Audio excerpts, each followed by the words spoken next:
Hi friends, this is Rafi. Welcome to my channel. ఈరోజు Nifty bank Nifty గురించి తెలుసుకుందాం friends. తెలుసుకునే ముందు సెబీ యొక్క గైడ్లైన్స్ అయితే నేను చదవాలనుకుంటున్నాను. నేను సెబీ యొక్క అడ్వైజర్ అయితే కాదు ఫ్రెండ్స్. నేను సెబీ ద్వారాగా ఏ విధమైన లైసెన్స్ అయితే పొందలేదు. సో దాని గురించి నేను ఏ విధమైన రికమెండేషన్కి అనర్హుణ్ణి. నేను ఈ వీడియో ఓన్లీ ఎడ్యుకేషన్ పర్పస్ గురించి మాత్రమే ఈ వీడియో అప్లోడ్ చేయడం జరుగుతుంది. దయచేసి అర్థం చేసుకుంటారని ఆశిస్తున్నాను ఫ్రెండ్స్. చూడండి ఫ్రెండ్స్, ఈరోజు బ్యాంక్ నిఫ్టీ క్లోజింగ్ ప్రైస్ 48,877 రూపాయల దగ్గర క్లోజ్ అవడం జరిగింది. Bank Nifty multiple time already ఇంతకుముందు ప్రీవియస్ వీడియోస్లో కూడా చెప్పడం, మల్టిపుల్ టైం మన సపోర్ట్ లెవెల్ని సపోర్ట్ చేసుకుంటే మార్కెట్ ఒక అప్సైడ్ మూమెంట్ వెళ్ళింది. రెసిస్టెన్స్ జే లెవెల్ని కూడా మాకు మల్టిపుల్ టైం రెసిస్టెన్స్ని క్రియేట్ చేసుకుని మార్కెట్ డౌన్ సైడ్కి రావడం జరిగింది. కానీ ఇక్కడ ఆల్ టైమ్ హైని ఒకసారి టచ్ చేసింది. దీనివల్ల కారణం ఏంటి, ఎందువల్ల టచ్ అయింది, ఇది కూడా మనం ఎక్స్ప్లెయిన్ చేసుకుందాం ఫ్రెండ్స్. సో మనకి మార్కెట్ ఒకసారి 2 days ట్రేడింగ్ సెషన్లో చూసుకుంటే మాత్రం గురువారం శుక్రవారం ట్రేడింగ్ సెషన్లో చూసుకుంటే మాత్రం మార్కెట్ ఒక రాంగ్ సెల్లింగ్ వెళ్ళింది. విత్ వాల్యూమ్ ప్రకారం మనం కంపారిజన్ చేసుకుంటే మాత్రం ఇక్కడ సో ఓకేనా. సో ఈ వాల్యూమ్ ప్రకారం కంపారిజన్ ఎప్పుడైతే మనం చేసుకుంటాం అప్పుడు మార్కెట్ మళ్ళీ ఒక అప్సైడ్ మూమెంటం వెళ్ళాలి. ఎందుకంటే ఈరోజు మార్కెట్ గ్యాప్ అప్ ఓపెన్ అయింది. గ్యాప్ అప్ ఓపెన్ అయింది. పోయిన గురువారం నాడు పోయిన రోజు అంటే గురువారం నాడు రాంగ్ సెల్లింగ్ జరిగింది. దాని అడ్జస్ట్మెంట్ ప్రకారం మార్కెట్ గ్యాప్ అప్ ఓపెన్ అవడం జరిగింది. సరే, అయితే ఇప్పుడు కూడా ఈ రోజు కూడా మార్కెట్ రాంగ్ సెల్లింగ్ జరిగింది. మార్కెట్ అంటే మార్కెట్ ఇక్కడ నుంచి ఒక అప్సైడ్ గ్యాప్ అప్ ఓపెన్ అవుతుందా లేదా అని చూడు, అది కూడా మనం ఒకసారి తెలుసుకుందాం. మండే మార్కెట్ గురించి ఒకసారి మాట్లాడుకుందాం ఫ్రెండ్స్. దానికన్నా ముందు మనకు ఒకసారి తగ్గిన 59,000 దగ్గరికి టచ్ చేయడం జరిగింది, ఆల్ టైమ్ హైని. సో ఇందువల్ల టచ్ అయింది. దానికి సపోర్ట్ ఏంటి, రెసిస్టెంట్ వెళ్ళి ఒకసారి మన వీక్లీ చూడండి ఫ్రెండ్స్. ఇది బ్యాంక్ నిఫ్టీ యొక్క వీక్లీ చార్ట్ అనమాట. ఇది వీక్లీ చార్ట్, ఇది బ్యాంక్ నిఫ్టీ యొక్క. సో బ్యాంక్ నిఫ్టీలో ఒక వీక్లీ చార్ట్ చూసుకుంటే మల్టిపుల్ టైం మనం సపోర్ట్ లెవెల్ చేసుకుంటే మార్కెట్ ఒక అప్సైడ్ మూమెంటం అయితే తీసుకెళ్ళడం జరిగింది. అదే రెసిస్టెన్స్ లెవెల్ చూసుకుంటే మాత్రం రెసిస్టెన్స్ లెవెల్ కూడా మల్టిపుల్ టైం మార్కెట్ని ఈ రెసిస్టెన్స్ లెవెల్ని టచ్ చేసుకుంటే మార్కెట్ ఒక డౌన్ ట్రెండ్ అవడం జరిగింది.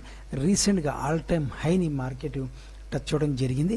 ఎందువల్ల అంటే దానికి రీజన్ ఏంటంటే మనకి రెసిస్టెన్స్ లెవెల్ అయితే ఉంది. ఇక్కడ మన రెసిస్టెన్స్ లెవెల్ దగ్గరికి ఎగ్జాక్ట్గా రెసిస్టెన్స్ లెవెల్కి వెళ్ళి మార్కెట్ డౌన్ సైడ్ అయితే రావడం జరిగింది. డైరెక్ట్గా మార్కెట్ అప్ సైడ్ మూమెంటం వెళ్ళకూడదు కాబట్టి కొద్దిగా ఆల్ టైమ్ హై ఒకసారి క్రియేట్ చేసి మన రెసిస్టెన్స్ లెవెల్ని టచ్ చేసి మార్కెట్ కిందకి రావడం జరిగిందనమాట. ఓకేనా. సో అందువల్ల మనకు చాలామందికి ఉంటే ఎందుకంటే 50,000 మార్క్ని ఇంకొక 5-6 పాయింట్స్ ఉంటే 50,000 మార్క్ వెళ్ళిపోయేది కదా, ఎందుకు వెళ్ళలేదని చాలామంది ఆలోచించుకుంటున్నారు. ఆలోచన వద్దు. ఇది రెసిస్టెన్స్ లెవెల్ వీక్లీ చార్ట్ యొక్క రెసిస్టెన్స్ లెవెల్ని టచ్ అయ్యి మార్కెట్ మళ్ళీ కిందకి రావడం జరిగిందన్నమాట. అయితే ఇక్కడ మనకి 1 day చార్ట్లో కూడా ఒకసారి చూద్దాం ఫ్రెండ్స్. సో 30 minutes చార్ట్లో కన్వర్ట్ అవుతున్నాను, 1 day కాకుండా మీరు కన్ఫ్యూజ్ అవుతారు. సో చూడండి ఫ్రెండ్స్, ఇక్కడ మనకి ఒక రెసిస్టెన్స్ జోన్, ఆ ఇంట్రాడే బేసిక్లో రెసిస్టెన్స్ జోన్ అనమాట. Intraday basic resistance zone market ఈ రెసిస్టెన్స్ జోన్ని క్రియేట్ చేసుకుంటూ మార్కెట్ డౌన్ఫాల్ అవడం జరిగిందనమాట. ఓకేనా. ఈ రెసిస్టెన్స్ జోన్ ఎప్పుడైతే మనకి క్రియేట్ చేసుకుందో ఇది ఇంట్రాడే బేసిక్ మాత్రం ఉపయోగపడే resistance zone friends, holding purpose కాదు ఇది. ఓకేనా. ఇది రెసిస్టెన్స్ జోన్ ఒక బలమైన సంకేతం అని చెప్పను కానీ నేను, ఎందుకంటే కొద్దిగా ఇంట్రాడే బేసిక్లో అయితే బలమే, హోల్డింగ్ పర్పస్లో అయితే కాదనమాట. ఎందువల్ల కాదు అంటే ఇది హోల్డింగ్ పర్పస్లో 1 day క్యాండిల్లో ఎప్పుడైనా బ్రేక్ చేసే అవకాశం ఈజీగా ఉంది విత్ వాల్యూమ్ ప్రకారం మనం చూసుకుంటే. ఓకేనా. ఇక్కడ నుంచి మార్కెట్ ఒక రాంగ్ సెల్లింగ్ మార్కెట్ జరిగింది కాబట్టి 2 days ట్రేడింగ్ సెషన్లో కూడా మార్కెట్ ఇక్కడ నుంచి ఒక అప్సైడ్ మూమెంటం వెళ్ళాలి. అది కూడా మన రెసిస్టెన్స్ లెవెల్ దగ్గరికి వెళ్ళే పాసిబిలిటీ ఉందన్నమాట. ఇక్కడ మార్కెట్ ఒక గ్యాప్ అప్ ఓపెన్ అయితే మాత్రం మన రెసిస్టెన్స్ లెవెల్ దగ్గర నుంచి మనకు గ్యాప్ అప్ ఓపెన్ అయితే మాత్రం రెసిస్టెన్స్ లెవెల్ దగ్గరికి వెళ్తే నేను మళ్ళీ షార్ట్ చేత ట్రై చేస్తాను ఫ్రెండ్స్. గ్యాప్ అప్ ఓపెన్ అయితే అది కూడా ఇంట్రాడే బేసిక్లో షార్ట్ చేస్తాను అనమాట, హోల్డింగ్ పర్పస్ కాదు. ఎందుకంటే 30 రూపీస్ 30 రూపీస్ కొద్దిగా ప్రాఫిట్ బుక్ చేసుకొని తర్వాత మళ్ళీ మార్కెట్ కొద్ది కన్సలేషన్ అయిన తర్వాత మళ్ళీ కాల్ ఆప్షన్ కానీ లేదంటే మన లెవెల్ ఇంట్రాడే బేసిక్లో లెవెల్ మనకి 48,800 లెవెల్ ఉంది, అది బ్రేక్ చేస్తే మాత్రం మళ్ళీ పుట్ ఆప్షన్కి నేను ట్రై చేస్తాను అనమాట. అదేవిధంగా మనకి ఒక సపోర్ట్ లెవెల్ కూడా ఉంది ఫ్రెండ్స్. ఇక్కడ మనకి ఒక సపోర్ట్ లెవెల్ ఏదైతే రెసిస్టెన్స్ లెవెల్ ఏదైతే ఉందో మళ్ళీ ఇక్కడ ఒక సపోర్ట్ లెవెల్ నేను తీసుకుని మార్కెట్ 2 days మాత్రం కన్సలేషన్ అయ్యింది ఈ లెవెల్లోనే. సో మళ్ళీ మార్కెట్ ఈ లెవెల్ బ్రేక్ చేస్తే మాత్రం ఇంట్రాడే బేసిక్లో నేను పుట్ ఆప్షన్ తీసుకుంటాను. ఒకవేళ ఫ్లాట్గా ఓపెన్ అయితే ఫ్లాట్గా ఓపెన్ అయ్యి మార్నింగ్ సెషన్లో కూడా మార్కెట్ ఇక్కడ సపోర్ట్ తీసుకుని మళ్ళీ మా అప్ సైడ్ మూమెంట్కి వెళ్ళే పాసిబిలిటీ ఉంది మార్కెట్. ఒకవేళ అలా అయితే మాత్రం డెఫినెట్గా మళ్ళీ ఒక సపోర్ట్ లెవెల్ దగ్గర కాల్ ఆప్షన్ అయితే ఎగ్జాక్ట్లీ జీరో గ్రావిటీ లెవెల్ దగ్గర అయితే బై చేయడం జరుగుతుంది. సో బై చేసి కొద్ది గొప్ప స్టాప్ లాస్ అయితే పెట్టుకుంటాను. 30 రూపీస్ 40 రూపీస్ స్టాప్ లాస్ అయితే పెట్టుకుంటాను. ఒకవేళ స్టాప్ లాస్ హిట్ అయితే నో ప్రాబ్లం, ఎగ్జిట్ అయిపోతాను. కానీ మార్కెట్ కంపల్సరీ నాకు తెలిసిన ఐడియా ప్రకారం మనకి మార్కెట్ ఒక అప్ సైడ్ మూమెంట్ వెళ్ళాలి. ఓకేనా, అంటే మార్కెట్ ఇక్కడి నుంచి మీరు గుర్తుపెట్టుకోండి ఫ్రెండ్స్, ఇది చాలా ఇంపార్టెంట్ క్వశ్చన్, ఇంపార్టెంట్ బిట్స్ కొద్ది చెప్తున్నాడు. మార్కెట్ సోమవారం మంగళవారం 2 days వాలటిలిటీ ఉండకూడదు. సోమవారం వాలటిలిటీ ఉండొచ్చు, నో ప్రాబ్లం. కానీ మంగళవారం మాత్రం వాలటిలిటీ తగ్గాలి. సోమవారంతో కంపేరింగ్ చేసుకుంటే మాత్రం మంగళవారం వాలటిలిటీ అంత ఉండకూడదు. ఓకేనా, ఒకవేళ మార్కెట్ సోమవారం వాలటిలిటీ ఉంచుకొని వచ్చిన ప్రాబ్లం లేదు. మంగళవారం మాత్రం ఒక అప్సైడ్ మూమెంట్, ఒక బిగ్ క్యాండిల్, ఒక పెద్ద క్యాండిల్ సోమవారం కన్నా పెద్దగా మంగళవారం వేసుకోవాలి బిగ్ క్యాండిల్. ఆ వేసుకున్న తర్వాత వాల్యూమ్ కూడా ఇక్కడ జనరేట్ అవ్వాలన్నమాట నాకు. సో అలా కాని పక్షంలో ఒకవేళ సోమ మంగళవారంలో మార్కెట్ వాలటిలిటీ ఉండి 60 డిగ్రీలు 90 డిగ్రీలో మార్కెట్ ఒక అప్సైడ్ మూమెంట్కి వెళ్ళకూడదు.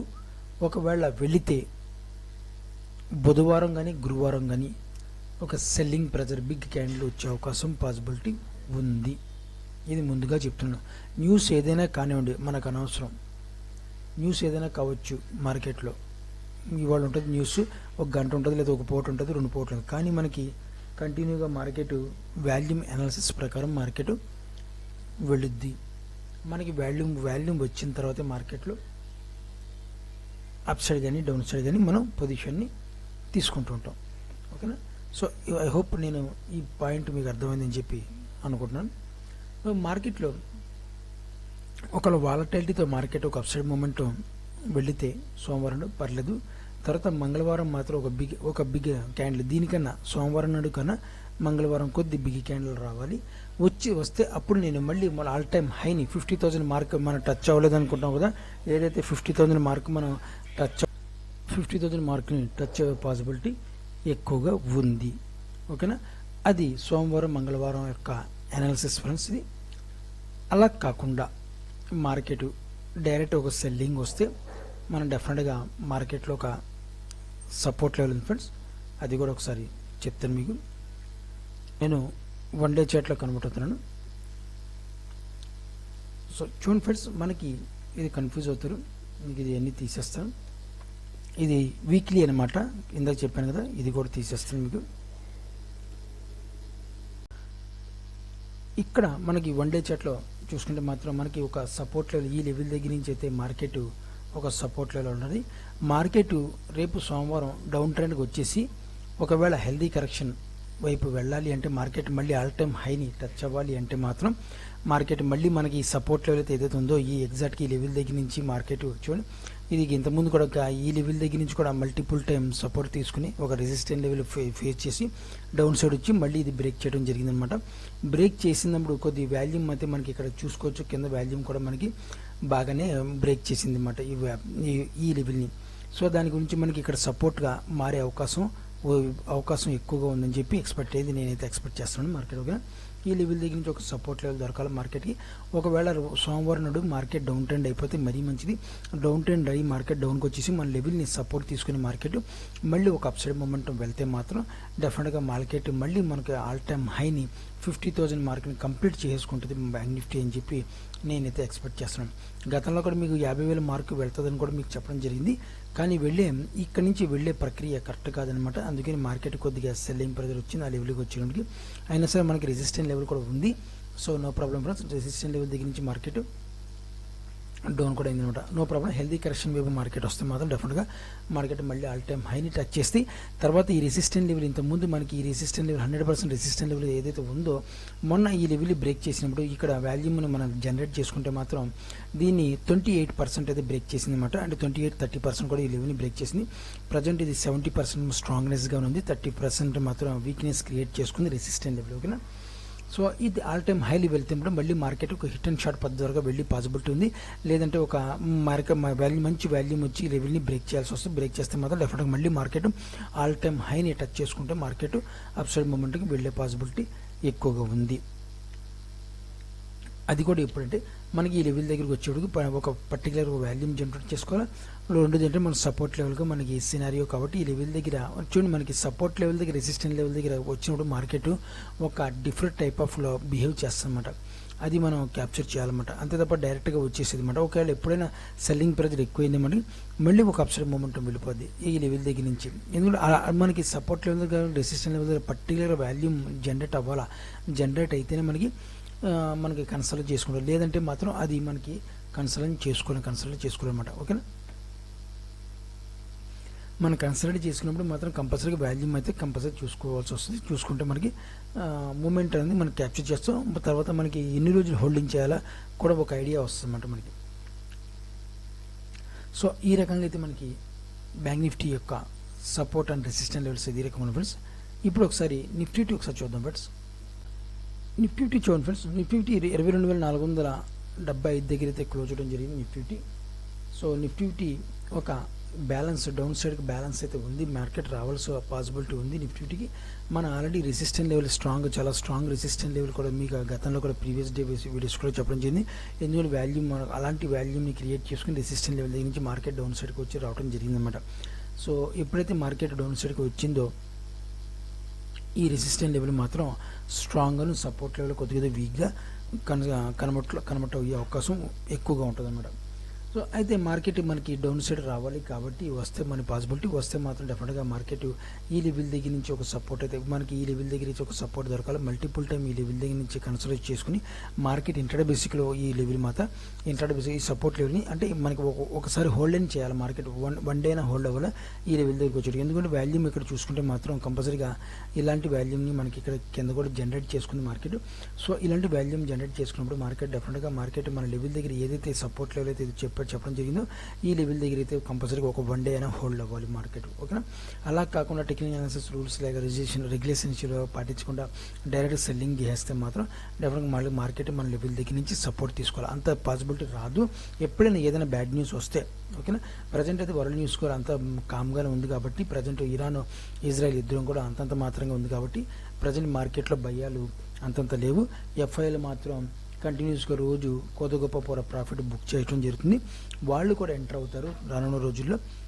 ఇది ప్రాఫిట్ బుక్ చేసిన వాళ్ళు కంపల్సరీ మళ్ళీ ఇన్వెస్ట్ చేస్తారన్నమాట. ఎందుకంటే చూస్తున్నారు వాళ్ళు వరల్డ్ న్యూస్ కొద్దిగా అంతంత మాత్రమే ఉంది కదా, బాగున్నప్పుడు ఇన్వెస్ట్ చేద్దామని చెప్పు ఉద్దేశంలో వాళ్ళు ఎఫ్ఐఎల్ మాత్రం ఉన్నారన్నమాట. ఇదంతా డిఎల్ బయింగ్ అనమాట, ఎఫ్ఐఎల్ బయింగ్ కాదు. ఇక్కడి నుంచి మూమెంట్ అంతా కూడాను డిఎల్ మార్కెట్ని అప్సైడ్ మూమెంట్ని తీసుకెళ్ళారు. ఎఫ్ఐఎల్ 10,000 కోట్లు ఇన్వెస్ట్ చేస్తారు, డిఎల్ కూడా 10,000 కోట్లు ఇన్వెస్ట్ చేస్తున్నారు. వాళ్ళు కూడా ఎఫ్ఐఎల్ 10,000 కోట్లు సెల్లింగ్ చేస్తే మాత్రం 10,000 కోట్లు ఎఫ్ఐఎల్ సెల్ చేస్తుంటే ఈ ఎఫ్ఐఎల్ ఫారిన్ ఇన్వెస్టర్స్ మన డిఎల్ డొమెస్టిక్ ఇన్వెస్టర్ మాత్రం 10,000 కోట్ల ఆళ్ళకి మించి కూడా బయ్యి అలాగే చేస్తున్నమాట. సో దానివల్లగా ఇదంతాను డిఎల్ మాత్రం మార్కెట్ అప్సైడ్ మూమెంట్ తీసుకెళ్ళడం జరిగింది. ఎఫ్ఐఎల్ సినారీ ప్రకారం మార్కెట్ నెగిటివ్ ఉంది, డిఎల్ ప్రకారం మార్కెట్ పాజిటివ్ ఉంది. ఓకేనా, సో అదని మాత్రం సెల్లింగ్ ప్రెజర్ రాదా అంటే సెల్లింగ్ ప్రెజర్ రావాలి మార్కెట్. ఎందుకంటే మార్కెట్ కన్సలేషన్ మోడ్లో ఉంది. ప్రజెంట్ కన్సలేషన్ చేసుకుంటే మన ఏదైతే ఈ లెవెల్ అయితే రెసిస్టెంట్ లెవెల్ అయితే ఉందో ఆ లెవెల్ మాత్రం బ్రేక్ చేయాలి మార్కెట్. ఈ లెవెల్ అయితే ఎప్పుడైతే బ్రేక్ చేస్తుందో మార్కెట్ డెఫినెట్గా ఒక వాల్యూమ్తో బ్రేక్ చేయాలి మాత్రం. ఇంత స్ట్రాంగ్ రెసిస్టెంట్ లెవెల్ డైరెక్ట్గా వెళ్ళకూడదు. ఒకవేళ ఇన్ కేస్ మార్కెట్ రూల్స్ వ్యతిరేకంగా మార్కెట్ ఒక అప్సైడ్ మూమెంట్ వెళ్ళిందంటే ఆల్ టైమ్ హైని టచ్ చేసుకుని ఆ లెవెల్ దగ్గర నుంచి నేను మాత్రం సెల్ చేసుకుని కూర్చుంటాను అనమాట. నాకు వన్ డే కానీ 2 days కానీ 3 days కానీ ప్రాఫిట్ ఇచ్చే వెళ్తుంది మార్కెట్ 100%. ఓకేనా, సో అయితే మనం ఒకసారి ఇంట్రాడే బేసిక్లో support and resistant level Nifty ఒకసారి చూద్దాం ఫ్రెండ్స్.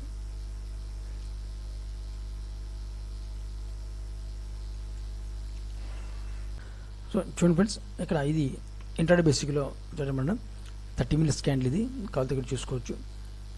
సో నిఫ్టీకి ఇక్కడ మాత్రం మనకి ఒక స్ట్రాంగ్ సపోర్ట్ లెవెల్ ఉంది ఫ్రెండ్స్. 22,000 నుంచి మార్కెట్ 22,100 వరకు ఒక మంచి సపోర్ట్ లెవెల్ని ఉంది నిఫ్టీ. ఈ సపోర్ట్ లెవెల్ బ్రేక్ చేయకూడదు నిఫ్టీలో. ఒకవేళ ఈ లెవెల్ బ్రేక్ చేస్తే మాత్రం, మనం ఒక వాల్యూమ్తో బ్రేక్ చేస్తే మాత్రం ఈ లెవెల్ డెఫినెట్గా మార్కెట్లో ప్రాఫిట్ బుకింగ్ వచ్చే అవకాశం నిఫ్టీలో, ఎస్పెషల్లీ నిఫ్టీలో కనిపిస్తుంది. అదేవిధంగా కంపల్సరీగా మార్కెట్ సెల్లింగ్ ప్రెజర్ కూడా వచ్చే అవకాశం పాసిబిలిటీ ఎక్కువగా ఉంది. ఆ లెవెల్ మాత్రం చాలా ఇంపార్టెంట్. 22 ఎస్పెషల్లీ చెప్పాలంటే 22,000 మాత్రం కంపల్సరీగా చాలా ఇంపార్టెంట్ లెవెల్ నిఫ్టీకి. అది బ్రేక్ చేయకూడదు. వీక్లీలో మాత్రం అసలు బ్రేక్ చేయకూడదు. ఓకేనా? బ్రేక్ చేస్తే మాత్రం డెఫినెట్గా మార్కెట్లో సెల్లింగ్ ప్రెజర్ వచ్చే అవకాశం పాసిబిలిటీ ఉంది. రేపు మార్కెట్లో ఒకవేళ మనకి చూడండి, ఇక్కడ ఒక సపోర్ట్ లెవెల్, ఇక్కడ చూసుకుంటే మనకి ఒక సపోర్ట్ లెవెల్ ఉంది ఫ్రెండ్స్. ఇక్కడ మనకి ఒక సపోర్ట్ లెవెల్ ఉంది ఫ్రెండ్స్. చూడండి, ఈ లెవెల్ని మల్టిపుల్ టైం మార్కెట్ రిజిస్టర్ చేసుకుని సపోర్ట్ చేసుకుని వెళ్ళింది. ఈ లెవెల్ మాత్రం రేపు ఇంట్రాడే బేసిక్లో చాలా సపోర్ట్ లెవెల్. ఇంట్రాడే బేసిక్లో లెవెల్ అనమాట. ఇందాక చెప్పింది 22,100 నుంచి 22 మాత్రం అది హోల్డింగ్ పర్పస్లో లెవెల్ అనమాట. దాన్ని మార్కెట్ ఒక వాల్యూమ్తో బ్రేక్ చేయకూడదు. లోయెస్ట్ ఇక్కడ మాత్రం ఒక పాయింట్ ఉంది. లోయెస్ట్ వాల్యూమ్తో వచ్చిందనుకో మార్కెట్, ఫర్ ఎగ్జాంపుల్ 22,000 నుంచి మార్కెట్ ఒకవేళ సెల్లింగ్ వచ్చిందనుకో, ఫర్ ఎగ్జాంపుల్ చెప్తాను, సెల్లింగ్ వచ్చినప్పుడు వాల్యూమ్ ఇక్కడ జనరేట్ అవ్వట్లేదు అనమాట. జనరేట్ అవ్వట్లేదు అంటే లోయెస్ట్ వాల్యూమ్తో సెల్లింగ్ ప్రెజర్ వచ్చిందన్నమాట. అలాంటప్పుడు మార్కెట్ ఏమవుతుందంటే 21,800 నుంచి కానీ 21,750 రూపాయల నుంచి కానీ అక్కడి నుంచి మార్కెట్ మళ్ళీ ఒక బయింగ్ వచ్చేస్తాం. బయింగ్ వచ్చేసి ఆ రోజు 22 మార్కును మాత్రం క్రాస్ అయిపోద్ది అనమాట. అలా కాకుండా మార్కెట్ లోయెస్ట్ వాల్యూమ్తో కూడా పర్టికులర్ వాల్యూమ్తో వస్తే డెఫినెట్గా మార్కెట్ 22,000 సెల్లింగ్ వస్తే ఆ లెవెల్ని బ్రేక్ చేస్తే మాత్రం వాల్యూమ్తో డెఫినెట్గా సెల్లింగ్ ప్రెజర్ వస్తుంది. ఇది మాత్రం గుర్తుపెట్టుకోండి. ఎందుకంటే మళ్ళీ ఎందుకంటే ఇక్కడ మార్కెట్లో కొన్ని విషయాలు ఉన్నాయి ఫ్రెండ్స్, అది గుర్తుపెట్టుకోవాలి. మనకి లోయెస్ట్ వాల్యూమ్తో, మిడిల్ ఈస్ట్ వాల్యూమ్తో, హైయెస్ట్ వాల్యూమ్తో మార్కెట్ బిహేవ్ చేస్తుంది. ఇది మాత్రం మనం ఇది ఐడెంటిఫై చేయాలన్నమాట. ఐడెంటిఫై చేయాలి. రెండోది ఏంటంటే రాంగ్ బయింగ్, రాంగ్ సెల్లింగ్ వెళ్తుంది. ఇంట్రాడే బేసిక్లో వెళ్తుంది, హోల్డింగ్ పర్పస్ వెళ్తుంది, వీక్లీలో వెళ్తుంది, మంత్లీలో వెళ్తుంది. ఓకేనా? మార్కెట్ బిహేవియర్ని మనం అర్థం చేసుకోవాలి. ఎక్కడ రీస్టెస్ట్ ఎక్కడ చేసుకుంటుంది మార్కెట్, ఎక్కడ సపోర్ట్ తీసుకుంటుంది, ఎక్కడ ఏ లెవెల్ దగ్గర బయర్స్ ఉన్నారు, ఏ లెవెల్ దగ్గర సెలర్స్ ఉన్నారు, అనేది కూడా మార్కెట్ మనం ఐడెంటిఫై చేయగలిగితేనే మార్కెట్లో మనం నిలబడగలుగుతాం. ఈ రోజు అంటే మనకి 22 డేస్ వర్కింగ్ డేస్ ఉన్నప్పుడు మనకి డెఫినెట్గా 18 రోజులు మాత్రం ప్రాఫిట్లో వచ్చేయాలి మనం. మిగతా మనకి 4 రోజులు మాత్రం స్టాప్ లాస్ ఇచ్చేయాలి. స్టాప్ లాస్ ఇచ్చినా సరే అది కూడా 1% కానీ 2% కానీ స్టాప్ లాస్ తీసుకోవాలన్నమాట. ఈ 18% కానీ మనకి 3% కానీ 4% కానీ ప్రాఫిట్ బుక్ చేసుకుంటూ ఉండాలి. ఈ టైప్లో మీరు బిహేవియర్లో మాత్రం ఉంటే మాత్రం డెఫినెట్గా మార్కెట్లో మీరు 99.9% కూడా 90% సక్సెస్ఫుల్ ట్రేడర్గా మిగులుతారు. అంతే తప్ప కానీ మీరు ఏదో 10 రూపాయలు ప్రాఫిట్ తీసుకొని 20 రూపాయలు లాస్ ఇచ్చేస్తారంటే మాత్రం మీరు ఎప్పటికి కూడా మార్కెట్లో ప్రాఫిటబుల్ ట్రేడర్గా ఉండరు, లాస్ మేకింగ్ ట్రేడర్గా ఉండిపోతారు. ఓకేనా? ఇది మాత్రం గుర్తుపెట్టుకోండి. సో ఈ లెవెల్ మాత్రం ఒక సపోర్ట్ లెవెల్. అదే ఇందాక చెప్పిన విధంగా 22,000 నుంచి 22,100 కూడా సపోర్ట్ లెవెల్ ఉంది ఫ్రెండ్స్ నిఫ్టీకి. ఆ లెవెల్ సపోర్ట్ తీసుకోవాలా. రేపు ఒకవేళ మార్కెట్లో సెల్లింగ్ ప్రెజర్ వస్తే మాత్రం డెఫినెట్గా 22,000 నుంచి 22,100 సపోర్ట్ తీసుకుంటుంది మార్కెట్. సపోర్ట్ తీసుకుని మళ్ళీ అక్కడి నుంచి ఒక అప్సైడ్ మూమెంట్ వెళ్తుంది. వెళ్ళిన తర్వాత మార్కెట్ మళ్ళీ యాజ్ ఇట్ ఈస్గా వెళ్ళిన మూమెంట్లో మనకు వాల్యూమ్ జనరేట్ అవ్వాలి. జనరేట్ అయితే మాత్రం డెఫినెట్గా మార్కెట్ మళ్ళీ ఒక అప్సైడ్ మూమెంట్కి వెళ్ళే పాసిబిలిటీ, మళ్ళీ ఈ లెవెల్ దగ్గరికి వెళ్ళాలన్నమాట. ఈ లెవెల్ దగ్గరికి వెళ్ళే పాసిబిలిటీ మళ్ళీ అవకాశం బ్యాంక్ నిఫ్టీలో ఉంది. లేని పక్షంలో మార్కెట్లో సెల్లింగ్ ప్రెజర్ వస్తుంది అన్నమాట. ఎప్పుడైతే వాల్యూమ్ జనరేట్ అవ్వాలి సెల్లింగ్ ప్రెజర్ వస్తే ఇది మాత్రం గుర్తుపెట్టుకోండి. సో ఓకేనా? సో ఇది ఫ్రెండ్స్ నిఫ్టీ యొక్క సపోర్ట్ అండ్ రెసిస్టెన్స్.